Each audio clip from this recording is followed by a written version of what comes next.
Hello again. Let's talk about the Holley projection throttle body injection intake. If you've got a throttle body project and you want to do something a little bit more than your factory horsepower, you've probably noticed that Edelbrock makes one of these, the 3470, 3870, 3704, that's it. But they want like $300 and something for it, close to 400 bucks. At the time I bought this Holley intake, it was only about 220, a little under 220. The downside is it's not exactly set up to do everything that the factory throttle body engines came with. You got to do a little bit. Because of the placement of the pad, like my 1-inch spacer, Jakes doesn't make those anymore. They got the big bore, but they fit on the standard 220 series. If you've got a ported throttle body that's not a big block throttle body. But this pad is set forward about 3/4 of an inch further than the factory one. You will have to lengthen your throttle cable, cruise control cable if it's equipped, and of course the throttle valve cable or the kickdown cable. You can take a small piece of metal or you can just get some carburetor extension pieces that are designed to do exactly that, help you adjust your linkage distances. Back here, got a pair of pedestals. The factory bracket will work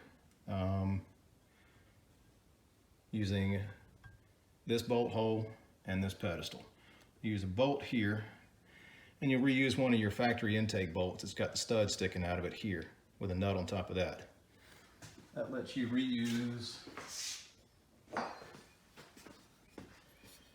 your factory bracket.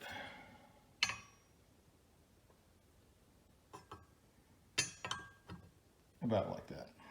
You get the idea. But it will work. For the coil, you can use your factory coil brackets, but on one side, you will need to take this slot, deepen it, and then snip off the ends, because these two posts are closer together on this intake than they are on a factory TBI intake. Okay, for brake booster, I found this fitting. It's probably made in China, definitely made in China, as is this water port fitting. But it works. I use the factory hose on factory intakes. It comes out of a port right about here, but you're still on a runner doing the same thing, and it works just fine. And it routes over this way. Where's my finger? Yeah. This jar, you get it, toward the booster. Up front, water neck. Yeah, old Ford blue. Don't blame me, it's what I had in a rattle can.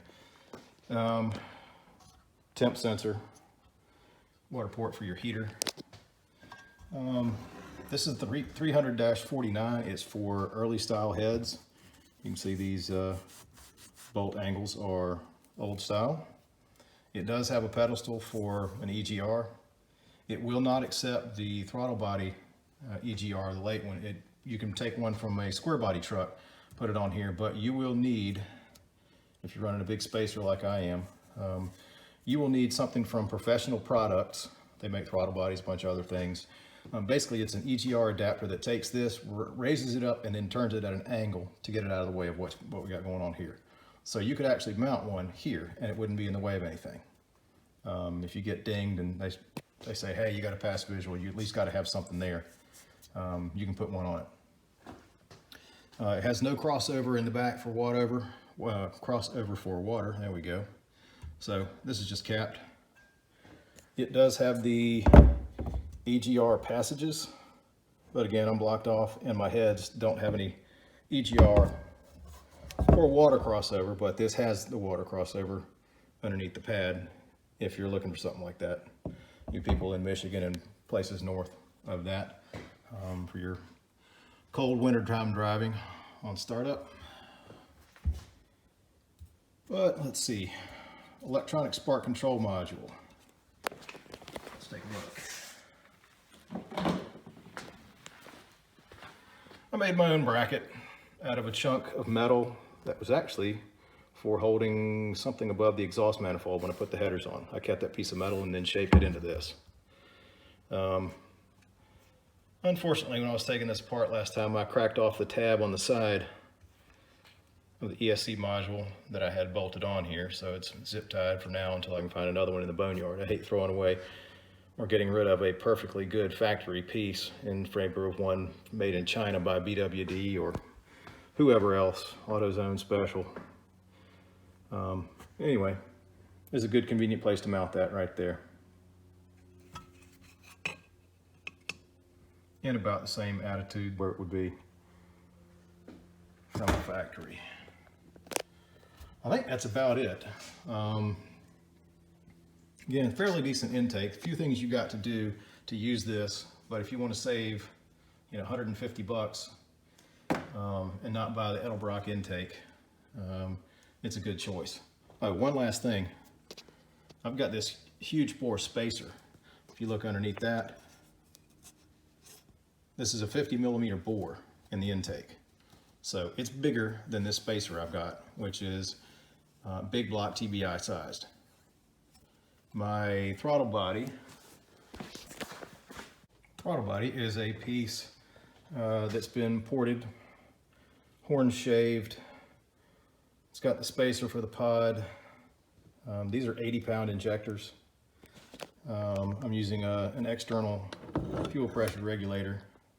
So there isn't one on here, it's just blocked off. And I'm putting a gauge on one side on the inlet side and the external regulator on the outlet side. That's where you want your restriction for the regulators on the outlet side and the gauge on the inlet side. So you're measuring pressure in and then you're restricting out. So the bores on these, I want to say they're like 46 millimeter. So they're a tad smaller than either one of these, the spacer or the intake itself. But this thing flows about 660 to 670 CFM. These are done by a guy who's popular on thirdgen.org. His handle there is DC Trumpet. He's got an eBay store and he sells these outright. You can send him a core for get $60 credit. But it's pretty good work. And while I've got mine out, I think I'm gonna clean it up a little bit. But anyway, it's a good piece. They're very nice, good people to work with. But it's worth having if you've got a pretty serious throttle body project going. If I had to do it over again, I don't know that I would have gone with a 1-inch spacer or even this intake. I probably would have gotten the Summit Stage 3 dual plane intake and put a throttle body adapter plate on it instead. You always figure out something you would have rather done instead after you get pretty far into a project or after you get done with it. One other thing, I went ahead and got an adjustable throttle position sensor. That is worth having. Definitely. Much easier to deal with. Anyway, one thing I forgot to cover, map sensor bracket. This will sit back here in about where it normally goes. Again, using one of your factory intake bolts with the stud on top of it with the nut so that you can bring that up to behind the throttle body. But it sits in a pretty good spot, not hard to do, just wanted to mention that. Also, while I had these off, I painted and touched up the areas where I shaved them down. I shaved this a little bit to make it fit like I wanted it to around this water port. And let's also talk about, where did you go? Where did you go? Oh, there you are. This. Might have to shape and shave the rear foot a little bit to get it to fit like you want it to. Again, around some of the provisions we've got back here. But it'll fit nicely. Oh yeah, here we go. It's this block right here where the water port, crossover port would normally be. That's why I had to shave this a little bit to get it to clear that. You can understand. Anyway, you're willing to work with it. It's a very, very fine intake. It's huge. It's got like a 4.56 pad height. That's where you add the front and the back heights together and then divide that by 2. But it would qualify as a high-rise dual plane intake if it didn't have round holes on the top. If it were spread bore or square bore, this would be considered a high-rise intake. Anyway, thanks again.